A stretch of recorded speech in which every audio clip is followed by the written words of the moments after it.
Hello everyone, this is me, Ahmed Al-Garhi. I will be moderating this session today. Today we have a very interesting topic. Today we will talk about 3D printing in oil and gas. So let me tell you something very quick. A few years ago, I heard something in the news that one of the universities, they did 3D printing for human heart, which is very, very interesting when you 3D print human organs. So today we'll discuss the applications of 3D printing in oil and gas. And we have Dr. Ahmed Galal Al-Mitwali. Ahmed Galal Al-Mitwali is a PhD candidate, so very soon he will be a doctor. So right now, Ahmed is a research assistant in the Energy and Environment Research Center in North Dakota. So let me introduce Ahmed very quick. Ahmed holds bachelor and master degree in petroleum engineering from Cairo University. He is currently working as a research assistant at EERC in North Dakota, as I mentioned before. Ahmed is an alumnus of the 2019 ERC Energy Hawks program. His research proposal focused on the innovative utilization of captured CO2 to boost the energy sector in North Dakota. In his research at UND, Ahmed developed an integrated image processing workflow for core CT scan for 3D printing and core scale simulation. He also developed a numerical well testing simulator during his master degree in Cairo at Cairo University. Ahmed works as a part-time in geomechanics as a geomechanics engineer for Advantic International Company for 4 years. He published several journal and conference papers. Ahmed, now the mic is yours. Thank you, Dr. Al-Garhi. Hello, everyone. Hoping you have a great day. I hope that each one of you is safe, healthy through these unusual times. I am expecting that you are enjoying the presented webinar so far. And first of all, I want to congratulate the organizers in BioPetro and SPE Egypt section for establishing that outstanding virtual program. Thank you so much for inviting me. So what I want to share with you today is our trial to implement a cutting-edge technology called 3D printing in the research activities of our industry, the oil and gas industry. Dr. Ahmed, if you please, can you raise your voice or get closer to the mic? Sure. Is it clear now? Yes, sir. Thank you. So I will talk about 3D printing as a game changer in oil and gas research activities.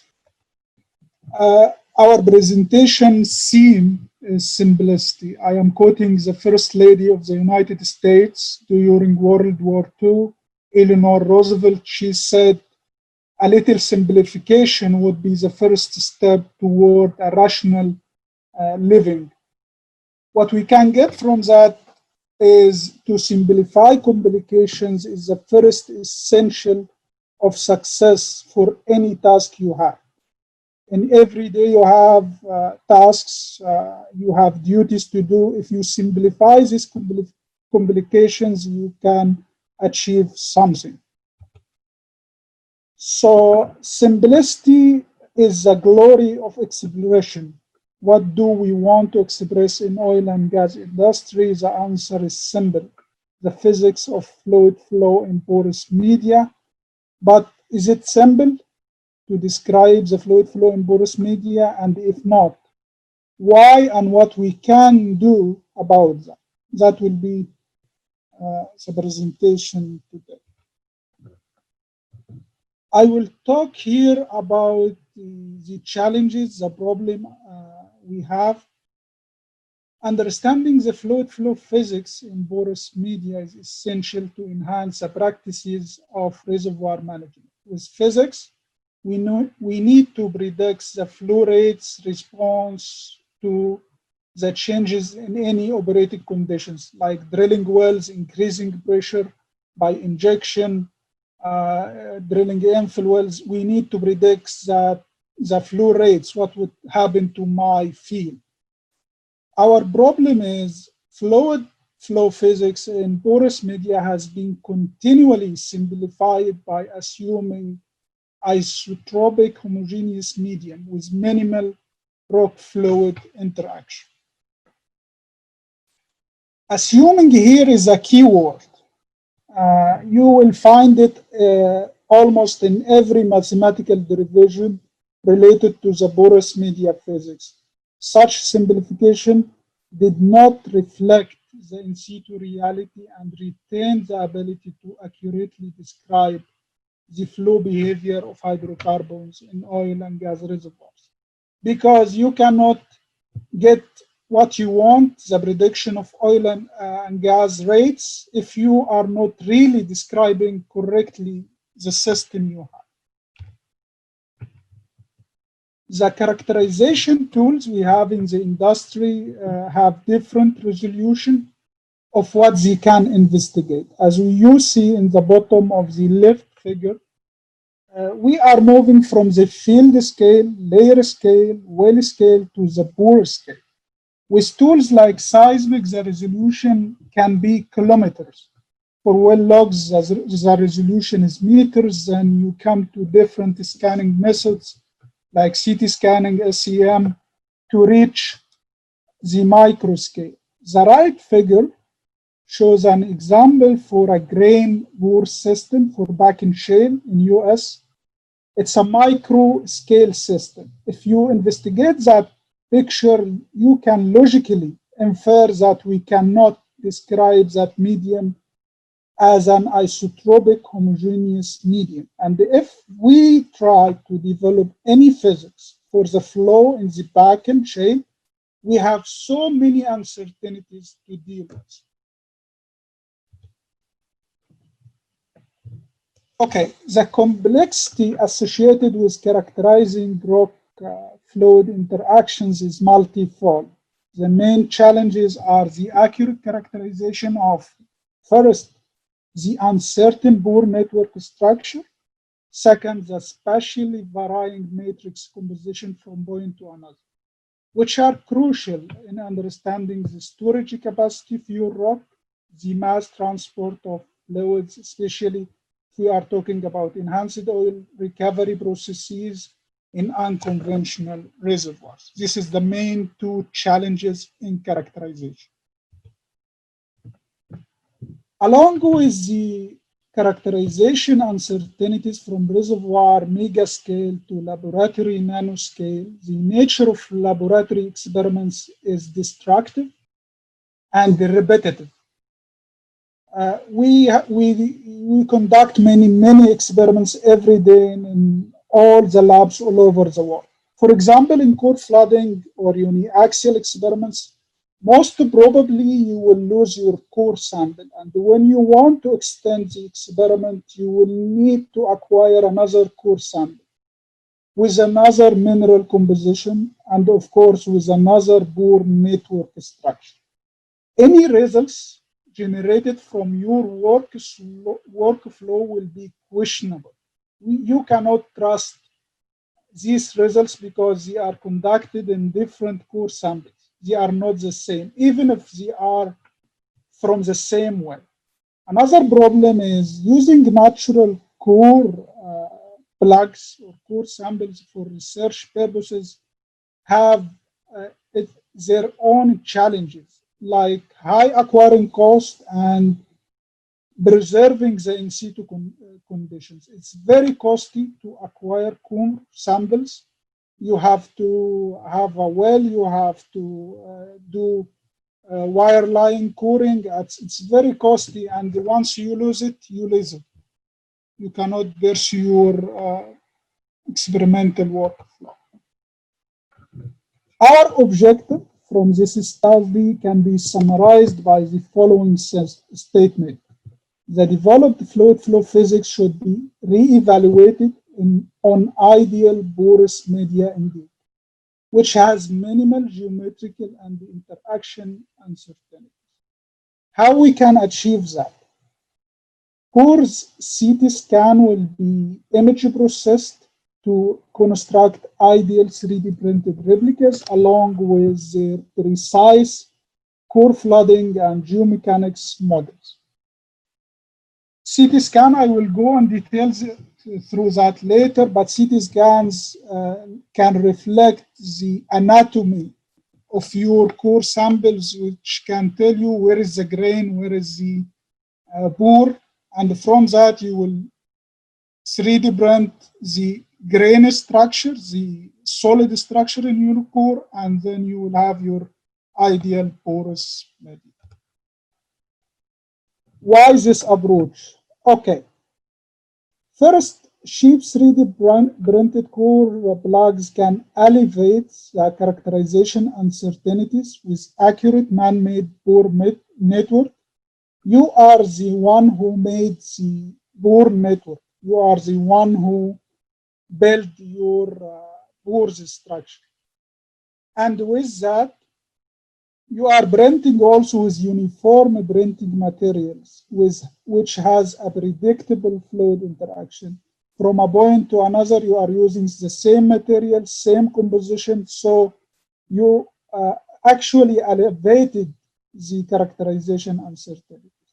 Secondly, 3D printed duplicates of natural core plugs can be used as much as needed. You can print for one experiment, one core, then you lose it, you print again and again in an extended setup of experiments for simulation purposes. And that will enhance our understanding, of course, for the physics of fluid flow in porous media. The merits of 3D printing technology recently stimulated researchers in many fundamental petroleum-related research areas like fluid flow, geomechanics, paleontology, and geoscience. Here is some related papers you can investigate it. You will find them, all of them are a first trial of what we can get in petroleum industry from the 3D printing technology. But what I want to focus on is the existing methodologies of 3D printing porous media has two gaps.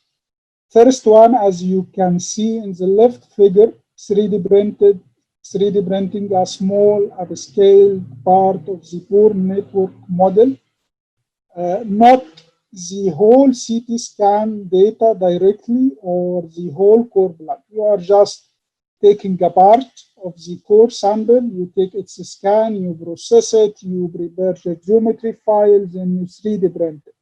But here you are almost tenfold magnification of what the original volume is.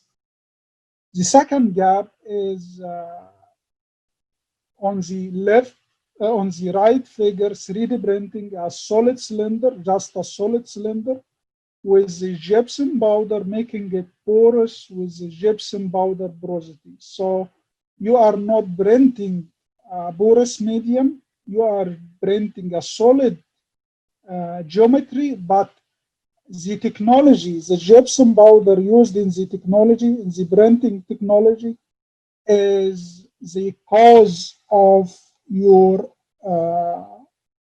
porosity.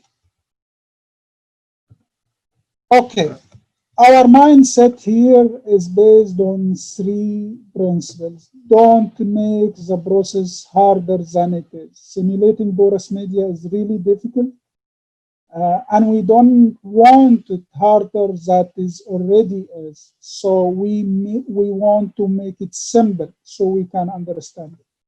Second principle is how many things are there which I don't want. We don't want, for example, a complicated geometrical system. We don't want a complicated medium compositionally. varying from point to another to develop a model or to formulate an equation that can describe accurately the porous medium. The third principle is the ability to simplify means to eliminate the unnecessary, so the necessary may speak.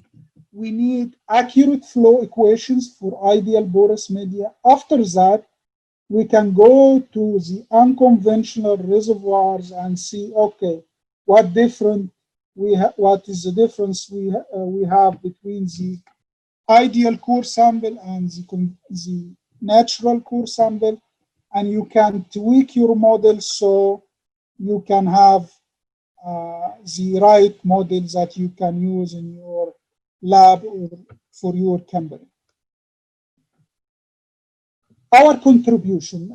Here I'm presenting something you can say it's a trial. Let's check it together. It's 3D printing 2-scale core samples based on reconstructed CT scan to overcome the geometrical and the compositional complexity challenge of natural core samples.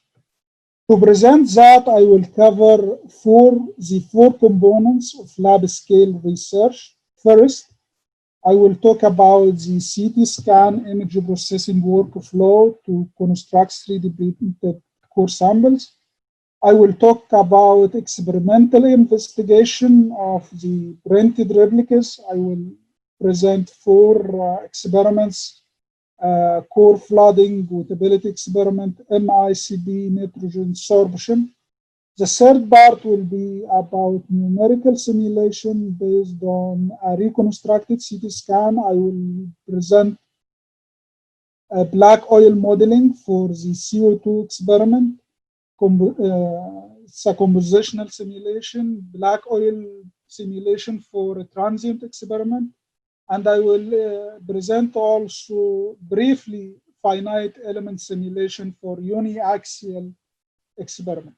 Then I will introduce to you some future potential for the presented workflow so you can have an idea about what we can do with this technology.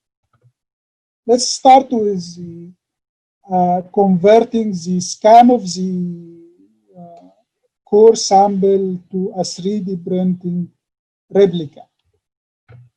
Simply, you should have an idea about how CT scanning works. CT images are generated under X-ray perspective projection while you are rotating your object. Here is our core sample. The X-ray attenuates while passing through the core sample. The projected and attenuated data are projected on a film, and by mathematically projecting these core samples, these projections, you can have your slices.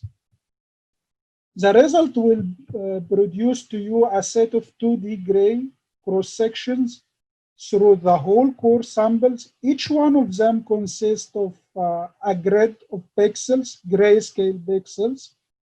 The spatial varieties in pixels brightness depending on the configuration of the boards and the grains in your core.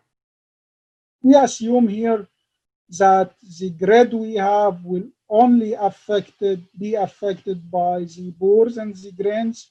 It will not be affected by the processing while reconstructing the slices. It will not be affected by the errors while scanning.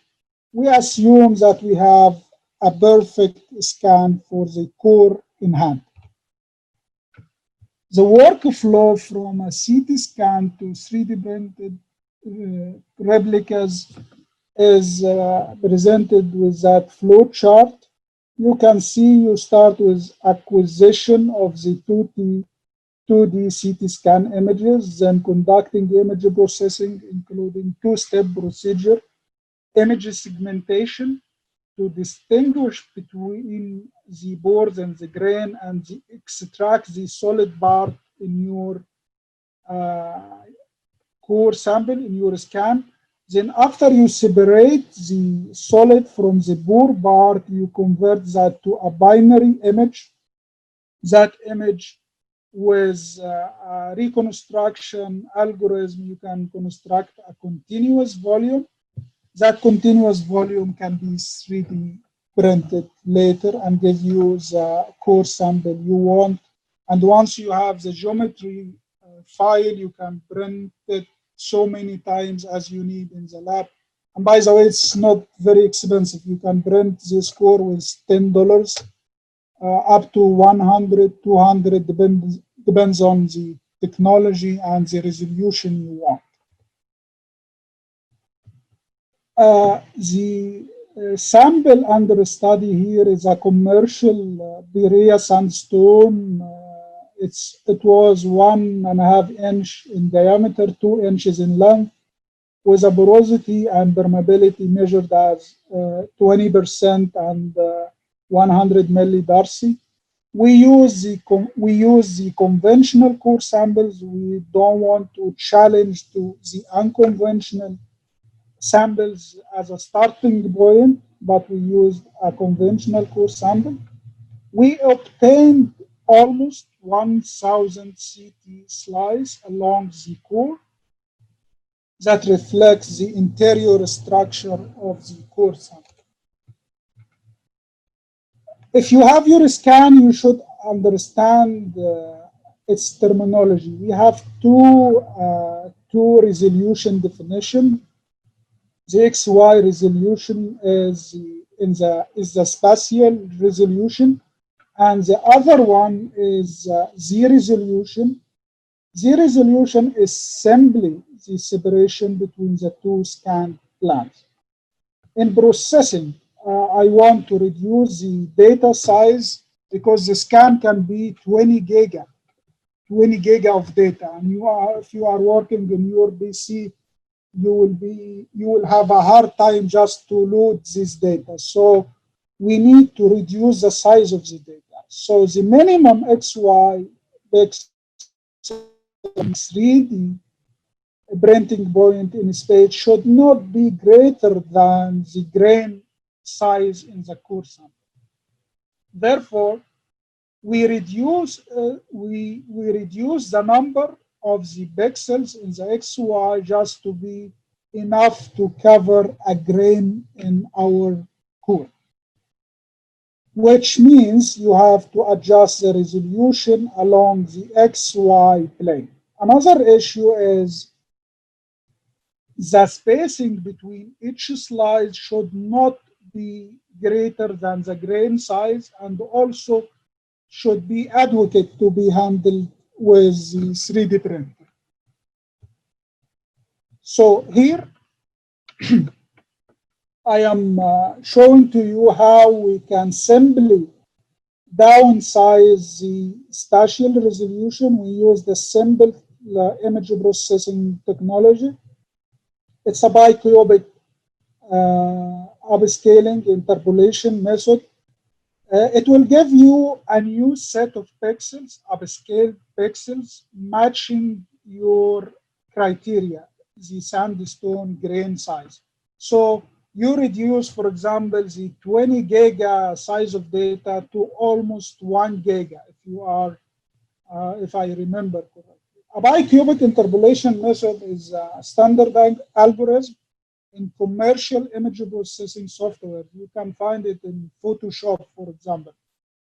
It generates a smooth polynomial spelling function of a third degree for a 2D plane. We are talking about an image, so XY, and gives you a new image that upscale to the dimensions you want or you define for the software. Here I am talking about the second step in preparing your CT scan to the dimensions you can handle on your computer or on the lab. Ideally, the spacing between two consecutive CT slices and 3D printed printing thickness should not be greater than the average grain size. That being said, usually the number of slices you have in the scan will be less than what you want to cover the whole core sample, and if you want to achieve your criteria also for being not greater than the sandstone grain size. So linear interpolation was used to generate virtual intermediate slices along the z-axis in between. So you have a continuous scan. The continuity here is very important. The continuity is essential for 3D printers, so it can work probably. Till now, you just simplified your data, your scan to a continuous spectrum you can handle later with the printer. Okay, I have the scan now continuous in space. I want to separate the bore domain from the grain domain. I want to 3D print the grain domain. So if you plotted the gray intensity for all pixels, which is if you have a bore, for example, empty space, it will have a 0 value. If you have a solid space, you will have 255 pixel intensity. So on the left figure, a continuous gray histogram for all pixels in the CT scan is presented. The continuous grayscale spectrum has two humps. The left hump is attributed to the pores, and the right one is attributed to the grains. So my question to you, where is the threshold between the pores and the grains? To explain that question, please check the figure in the middle. You will find pixel 2, which is in the slice number 2, doesn't belong to any of the two humps. It's not a grain, it is not a pore, it's a combination.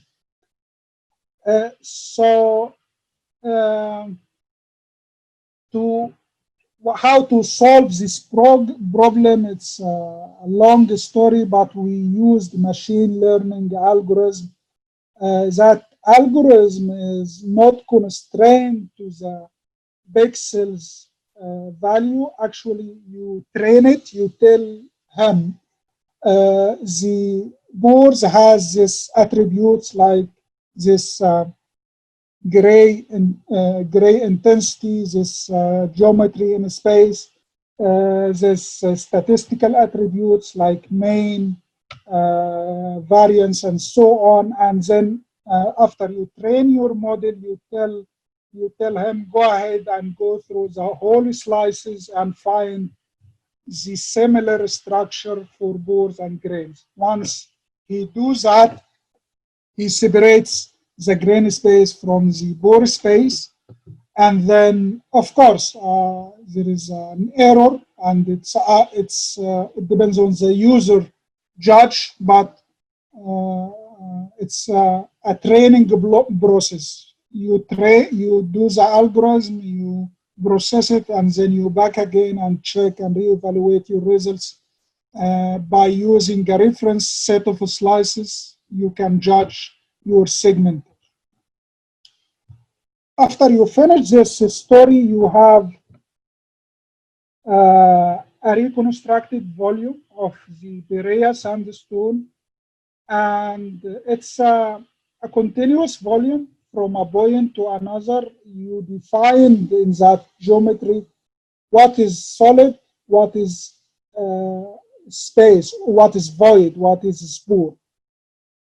As you see, it's you think this is a simple volume, but this geometry file can be like gigas of a giga file geometry file.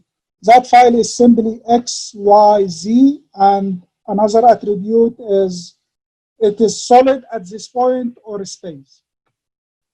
If you have this file, you pass it to a 3D printer. A 3D printer will print layers, go to layer number 0, 0 and Z, and say, okay, at this X and Y, I have a solid or I have a space.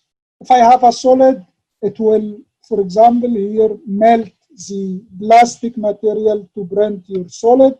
If it's a space, it will move to another volume. After finishing the first layer, you go to the next layer and so on. Of course, we have different materials, we have other technologies, but just to give you an idea, this is the simplest technology we have right now. I am presenting here the 3D printed replicas with different materials, such as common transparent plastic, transparent resin, sandstone, gypsum. Each material, don't worry, you will have a very well documented mechanical and chemical properties from your vendor. He will tell you, okay, I have this chemical composition of the material, I have this mechanical strength. This is very, very useful for you. It's you cannot get actually this kind of data for natural core samples. And each material is suitable for different operating conditions, like some materials can resist temperature, some materials can hold stress, and it depends on also on the complexity of the model you have. So we use the 3D printers, 5 3D printers with with different printing technologies. Here, I want to tell you, we are petroleum engineers. We need to judge these replicas. Is it good for experimental research? So we measure the porosity and permeability as listed in the table. We need parameters that can give us an idea about the static and the dynamic properties of the core samples. The results show to us that the gypsum replica have a closer hydraulic behavior to the original properties of the Perea core sample. And of course, you can expect that the plastics core samples had low permeability,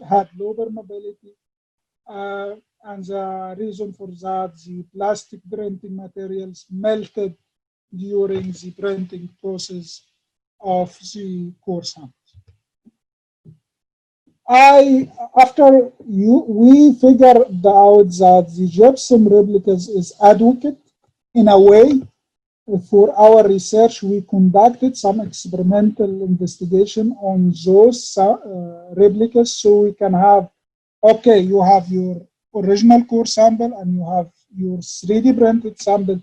What would be the difference on the hydraulic behavior between those two samples? So I will present here quickly 4 experiments, so you can have, I will not go through the analysis of the results between them, but I will just present the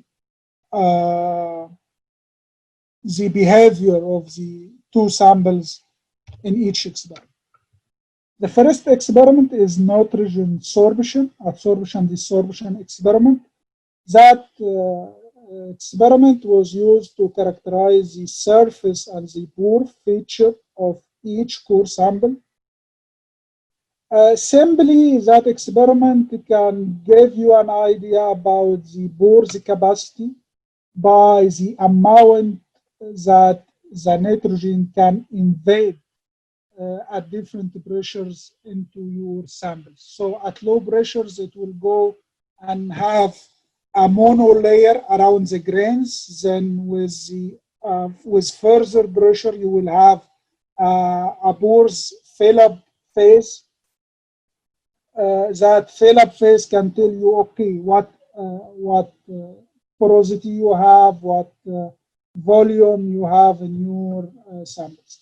What is important for me here is that the two samples have the same trends. The original pore sample and the Porous core sample has the same trend.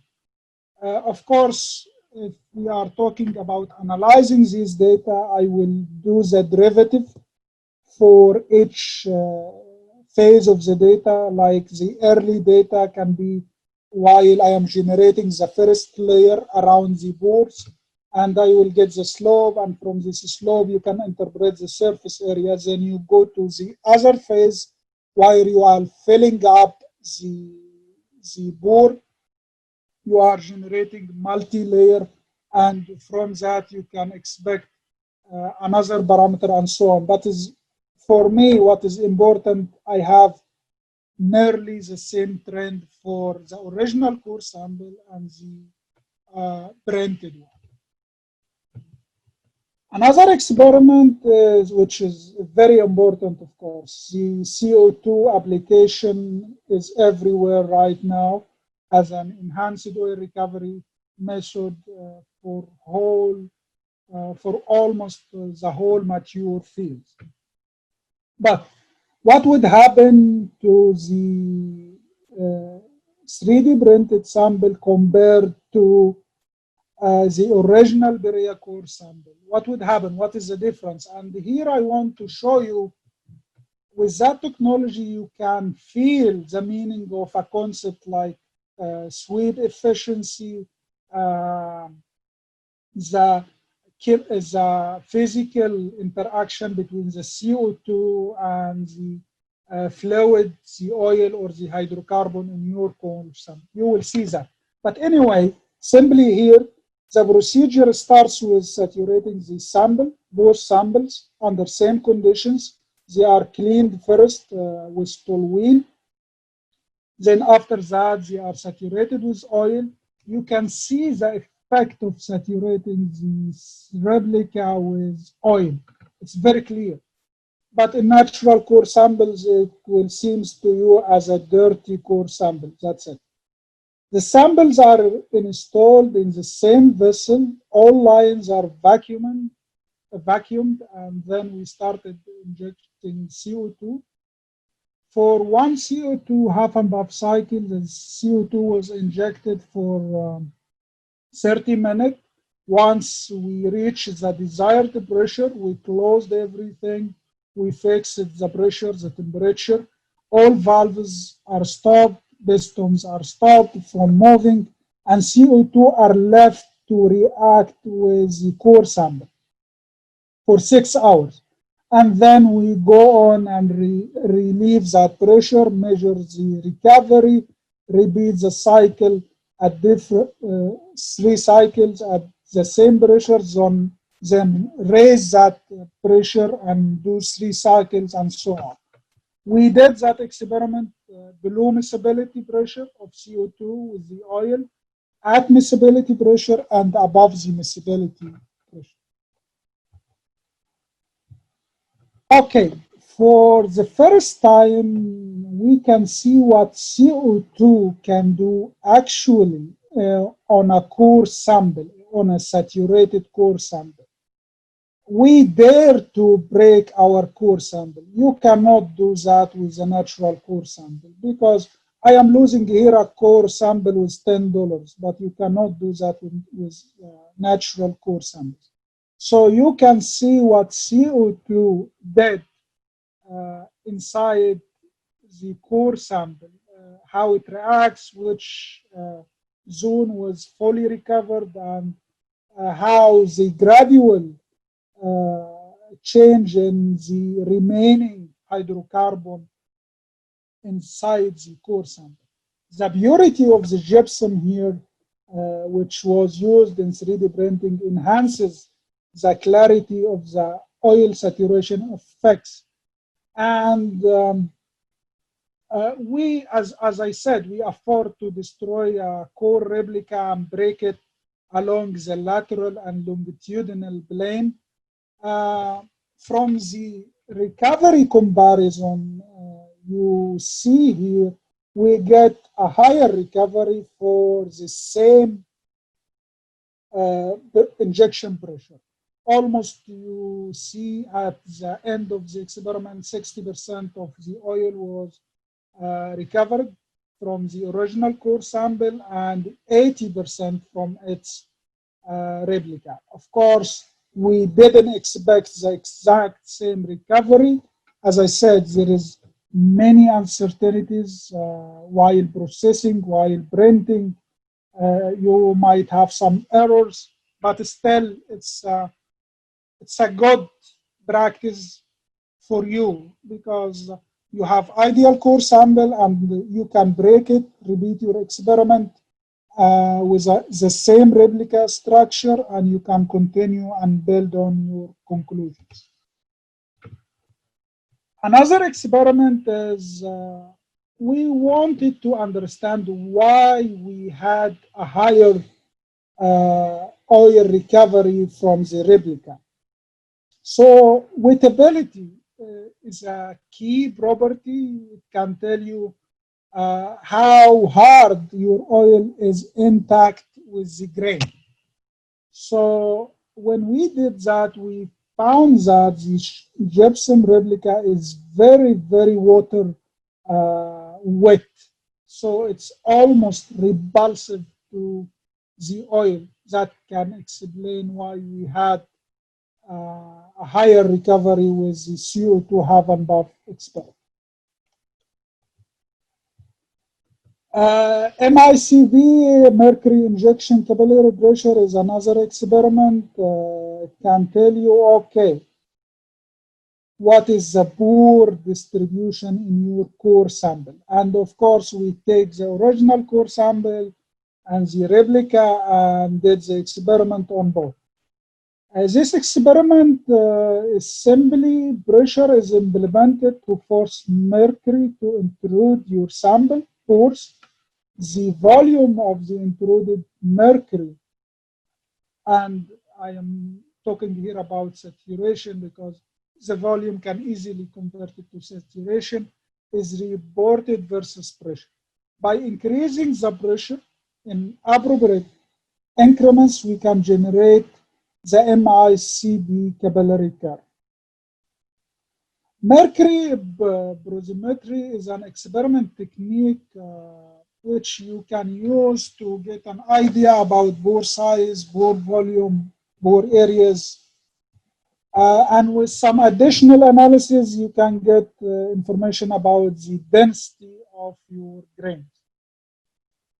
So the difference between the MICP for the Berea original core sample and its replica is noted for the macro, for the micro pores. Like we have small non-connected pores in the replica, and we expect that because while you are printing, some of your pores might be not connected at all. But still, we have the same macro and meso pores. We have this issue here at micro level, but we can tolerate that because usually you will find this pores non-connected and it will not affect your process at all. Here we will go to the last part of this presentation about modeling. So the nice thing about that, you have your CT scan, you build your own sample, so you are sure about the pore network you have. So why you don't use that in fluid flow modeling? And you have also the solid domain, the solid space. Why you don't use that for geomechanical modeling? So For example, we used here a commercial image processing software, Bergios. It's we give him the processing CT scans, a processed CT scan, and simply we asked him, okay, based on that, give me the capillary curve for that scan. And of course, you can expect that the resulted curve will be similar to what you printed as a core for the experiment, not the actual core samples. So it supports our hypothesis that if you have the continuous scan, you do any work on it, you use it for simulation, you use it for experiments, the results will make sense because you are not excluding any geometrical or compositional varieties in your core sample. Pixels, if you are familiar with reservoir simulation concepts, pixels can be aerial grids, can be grids you can use for fluid flow simulation, you can use in commercial simulators like Eclipse or CMG, because this CT scan slices actually reflects the local anatomy and the configuration in the pore sample. Each pixel can give you an idea about the porosity and the permeability at each point in your core sample. So we get a benefit of this concept.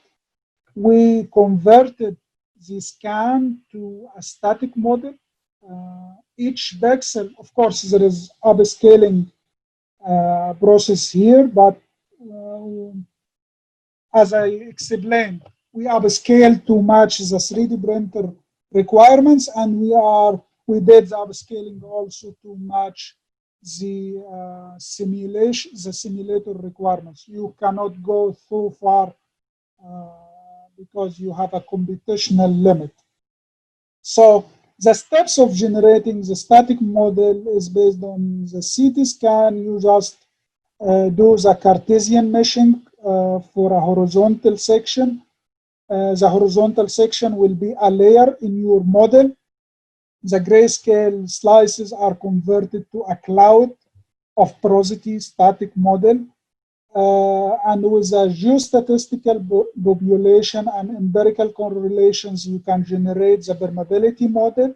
Once you have the permeability and the porosity model for your core sample, you can go ahead and include the dynamic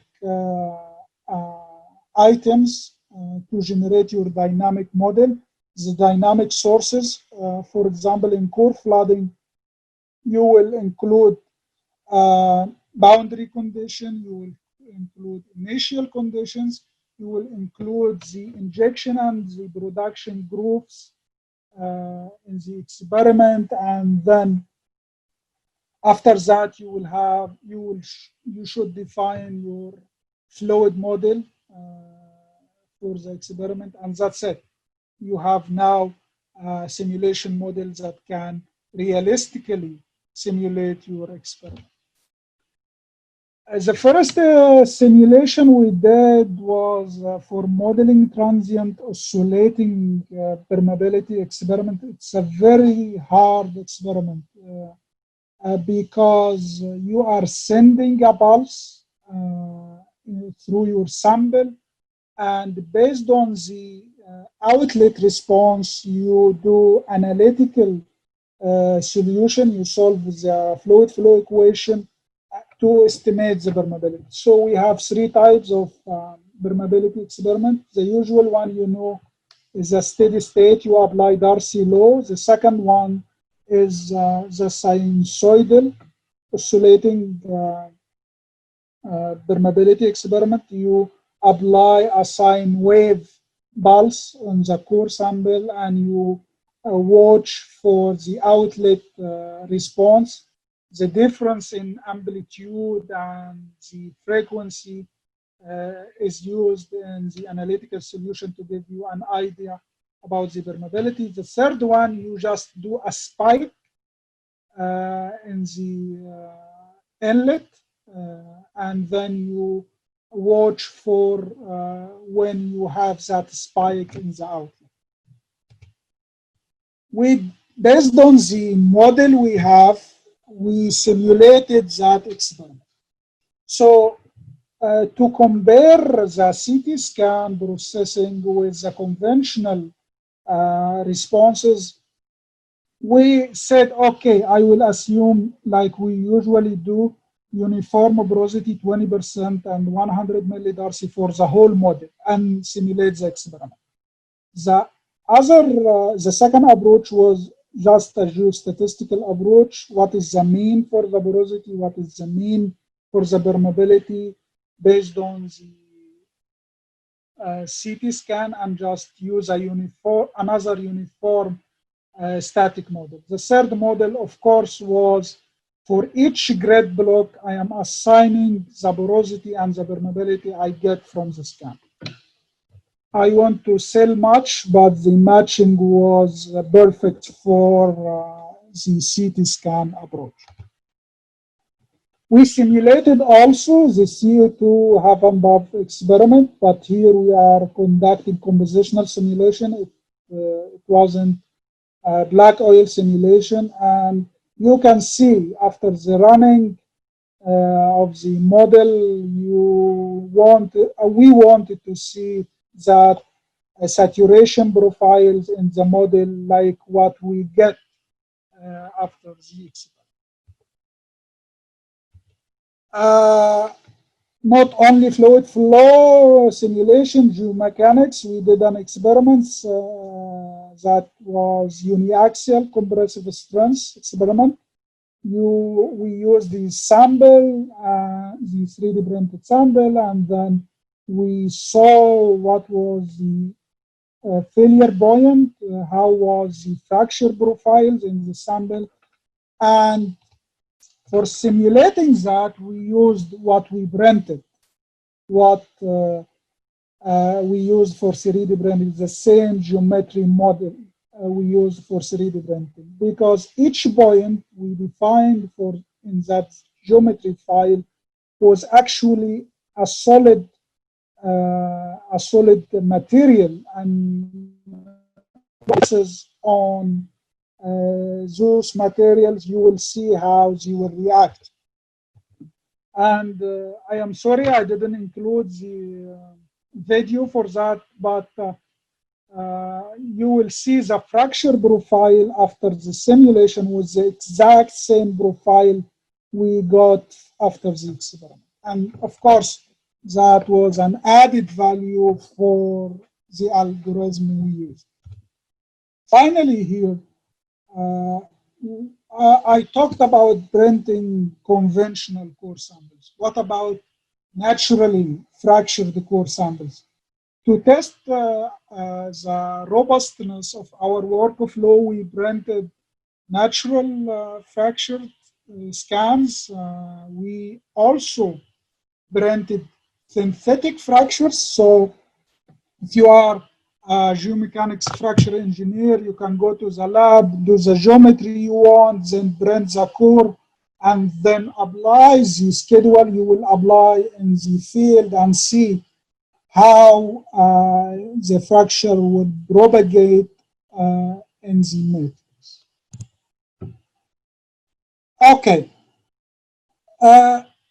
What if you are working in a lab, you will find different setups. You will find Coreflooding, for example, will need from you 1.5 inch by 2 inches, for example, as a dimension for your core. But if you go to another setup, you will find it needs 1 inch by 1 inch core sample. And then you go to another setup, needs a different configuration. So if you are dealing with natural core samples, you will have to go to the core library and acquire a new core sample to do another set of experiments. But with 3D printing here, you will just resize to scan and then print the sample you want and go deal with whatever apparatus you have in the lab and do your research. Up to this point, I was talking about printing core samples, but what about pilot models? You will not find in the literature one single paper talking about validating a well-tested model on an experiment, because how we can acquire a pilot model, a well model in a reservoir in our facilities in the lab. So with 3D printing, we can generate a virtual pilot model. That model can be tested. Of course, you will have to consider the downscaling mathematics, but with that you can test, for example, how flow with horizontal wells can be in a small scale and how that can be upscaled later to the field scale. You can use natural fractures, you can use dual porosity models, not just, okay, this is the model, I have a matching with the field data. Does that mean you have a validated model? I believe that if it is not validated with an experiment, you have a problem there. We printed also full reservoir model. This is a small scale, but we hope that we reach one, like we built the facilities at which we can inject and produce in the lab to see how the recovery processes can help us in the field. Here, let's summarize what we talked about. We talked about CT scan reconstruction to create 3D printed replicas of core samples was proposed to diminish the rock fluid interactions uncertainties because of its ideality. We presented also that in destructive repeated tests, these replicas can facilitate running repeated tests with the same bore network media characteristics, in addition to preserving the original cores. You have your original core safe. We used the interpolation algorithms that converted the discrete CT slices into a continuous 3D printable object. And we tested different printers and different materials. The proposed workflow was used to segment the bores and the grains for fluid flow modeling and geomechanics modeling. We conducted extensive experimental investigation to check the veracity of the similarities between the natural core samples and the replicas. Gypsum, up to this point, we can say gypsum 3D printing can be reasonable rather than using plastics. The simulation of the experiments we conducted gives us an idea why we don't reevaluate all the mathematics we developed for the fluid flow in porous media, because now we have a simple man-made media. Here, the matching results, as I said, between the processing, the models, which was accurate, inexpensive, adaptable specimens in the lab, so you can use it in different setups. I think this workflow can enrich the research in oil and gas. Sector. It's not perfect. We have limitation on resolution. We have a technology limitation. We have challenges for the material. but still we are in the starting phase, and we are looking for what bright minds like you can bring to us to solve such challenges in the future. I want to say simplicity is a great virtue, but don't fall in the trap that complexity sells better. We seek for simplicity. Thank you so much. Thank you. Engineer Ahmed, thank you very much for the great presentation. Personally, I like the topic so much, and I believe this is one of the hot topics in research these days. So any of our audience, if he or she planning to do a research, do a master or PhD in the future, this is one of the greatest topics. I have some questions for you, if you don't mind. One of the questions, someone asking, please, I need to understand properly what is the objective of 3D printing in oil and gas. So if you can tell us examples of problems we can solve using 3D printing in oil and gas, so the objective will be clear to all of us. Okay, so if your manager, for example, asked you to simulate the production in your field, what equation you will use? You will use Darcy law, correct? That Darcy law is developed on ideal porous media. Is your reservoir is ideal porous media? So what 3D printing can bring to us is ideal porous media. So we can develop the correct equation. And if you move to the real reservoir, you will find the difference. But up to this point, we are using ideal models for non-ideal systems. So 3D printing can give you the ideal system, and we want to start from an ideal system with ideal equations, then we move to the complex system. We couldn't do that with natural core samples in the lab. We couldn't do that even for conventional core samples. From point to another, you have different mineralogy. So that different mineralogy will affect the interaction between the fluid and the rock. And when you try to simulate that, you will say, okay, let's have this constant that can tune my model. It is not correct. What we are proposing with 3D printing, let's start with the simplest model first. I hope that can answer your question. Yes, sir. So I have a second question. Someone asking, could we print heterogeneous core sample? Heterogeneous can be in, if you are talking about the micro heterogeneity, like if you are in the micro scale, like the geometry is different from point to another, but your resolution in micros, yes, we printed that for natural core samples. But if you are talking about mineral heterogeneity, no, you can't do that because you will go to the nanoscale, and for the nanoscale, we don't have 3D printers that can handle nanoscales. Okay, I have a third question. Someone asking about upscaling. When we upscale a core sample, will not we lose information since the core is very small, compared to the reservoir? So 3D simulation of will be helpful in that.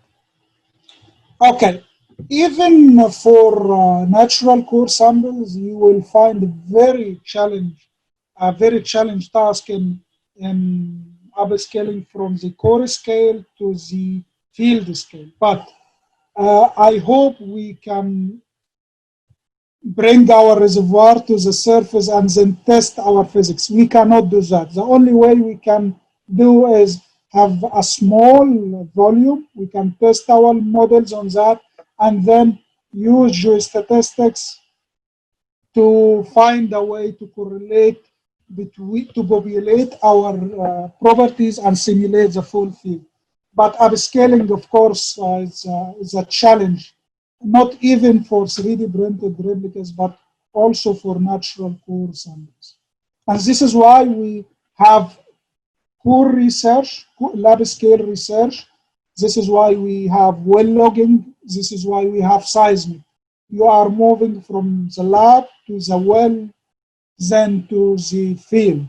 And all of them should be consistent. Okay, so the last question for today is someone asking, do we really produce the exactly similar result comparing the 3D printed core to the actual cores, taking into consideration that the material we are using to create this kind of, human-made cores is totally different compared with the material of the rock itself? Okay, so I can tell you we can reduce the geometry with 10% error, and with the composition, it's totally different. The mineralogy of the material is totally different. But what we needed is not the exact core sample, because I cannot do that. I need the nearest geometry, because we are fluid flow in a geometry. I need a closed system, geometrical system. The interaction between the material itself, whatever material you are using, and the fluid, you can quantify that. It's easy to fix in a simulation model. But the geometry is difficult. And when I am telling you now, we have a geometry as close as 10%, it's with a pure material, you can say, okay, the interaction coefficient between the gypsum and the oil is this like 8% or whatever the constant you will use in your model. And then you just focus on the geometry interaction. I think this is a great achievement for the fluid flow science. Engineer Ahmed, thank you very much for the great webinar today, and I wish all of success for you in your PhD. And I wish to have you soon again in a second webinar. Thank you. Thank you, and for all of my colleagues, if all of this material are presented in, most of them are in these 4 papers. If you have more questions, please contact me or read these references. Thank you so much. Thank you.